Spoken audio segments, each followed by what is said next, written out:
गुजरात के मोरबी में बने नकली रेमडेसिविर इंजेक्शन की सप्लाई मध्य प्रदेश के कई जिलों में हुई है। मध्य प्रदेश से सबसे पहले गिरफ्तारी जबलपुर के एक दवा व्यवसायी सपन जैन की हुई थी। गुजरात पुलिस से पूछताछ के दौरान सपन जैन ने यह स्वीकार किया था कि उसे नकली रेमडेसिविर इंजेक्शन के बारे में जानकारी सिटी अस्पताल के संचालक ने दी थी।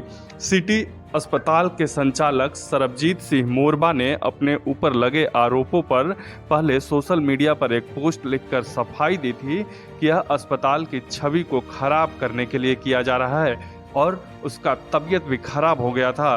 बाद में पुलिस ने उसे अपनी रडार पर लिया और इस पूरे प्रकरण की जांच शुरू कर दी, क्योंकि जबलपुर में बड़े पैमाने पर नकली रेमडेसिविर इंजेक्शन की सप्लाई हुई है।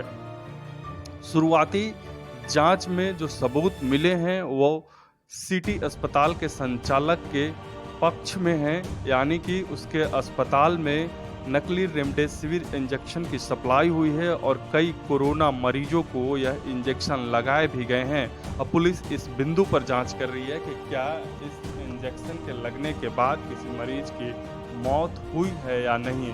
हालांकि पुलिस को उम्मीद है कि कई मरीजों को इस इंजेक्शन की वजह से मौत हुई है। अब पुलिस ने अस्पताल के संचालक सरबजीत सिंह मोखा के खिलाफ मामला दर्ज कर लिया है। साथ ही अस्पताल के मैनेजर देवेश चौरसिया और भगवती फार्मा के संचालक सपन जैन पर भी मामला दर्ज किया है। सपन जैन पहले से ही पुलिस की गिरफ्त में है और गुजरात पुलिस उससे पूछताछ कर रही है। ऐसे में कहा जा रहा है कि अब सरबजीत सिंह मोखा के ऊपर भी बड़ी कार्रवाई हो सकती है। पुलिस फिलहाल उन मरीजों से पूछताछ कर रही है जो मरीज कोरोना के इलाज के लिए इस अस्पताल में भर्ती हुए थे। बताया जा रहा है कि यह जो सरबजीत सिंह मोखा है वह बीएचपी का बड़ा नेता है और उसके बीजेपी के कई बड़े नेताओं से भी अच्छे संबंध हैं।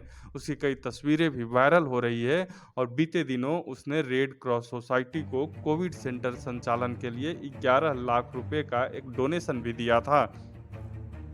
बताया जाता है कि सरबजीत सिंह मोखा का जबलपुर में बढ़िया राजनीतिक रसूख है और शायद उसी का वह धौंस भी दिखा रहा था, लेकिन पुलिस ने अब इस मामले में उसके खिलाफ मामला दर्ज कर लिया है और जांच शुरू हो गई है। ऐसे में आने वाले दिनों में सरबजीत सिंह मोखा की मुश्किलें और बढ़ सकती हैं।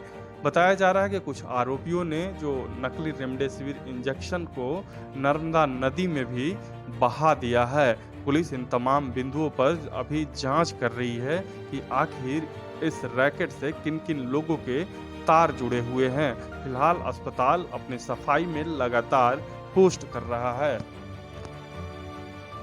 आज यहाँ थाना ओमती के अंतर्गत एक कार्रवाई की गई है। परसों रात को 7 तारीख को हमें एक सूचना मिली थी, गुजरात की पुलिस आई थी।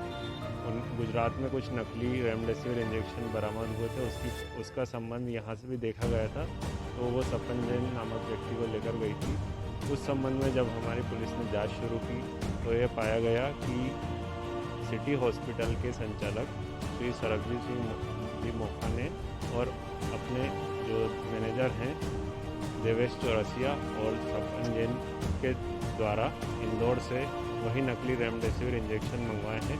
लगभग 500 इंजेक्शन उनके द्वारा मंगवाए गए थे और यह इंजेक्शन कुछ मरीजों को भी लगाए गए हैं। इस प्रकार इन्होंने यह अपमिश्रित इंजेक्शन रेमडेसिविर इंजेक्शन लगाए गए हैं।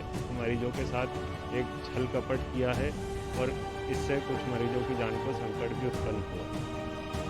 इसके अंतर्गत इसके बाद आज थाना ओमती में धारा 274, 275, 308, 420 IPC तथा ड्रग्स एंड कॉस्मेटिक्स एक्ट के अंतर्गत अपराध पंजीबद्ध किया गया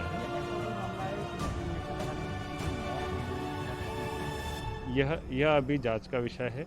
हम लोग एक एक मरीज का देख रहे हैं डिटेल कि किसको लगा है, किसको नहीं, क्या से गलत इंजेक्शन किसको लगे, तो जांच के आधार पर यह इन्वेस्टिगेशन में आएगा तो बताया जाएगा। तो ये कोई इंजेक्शन बरामद हुए हैं इनके?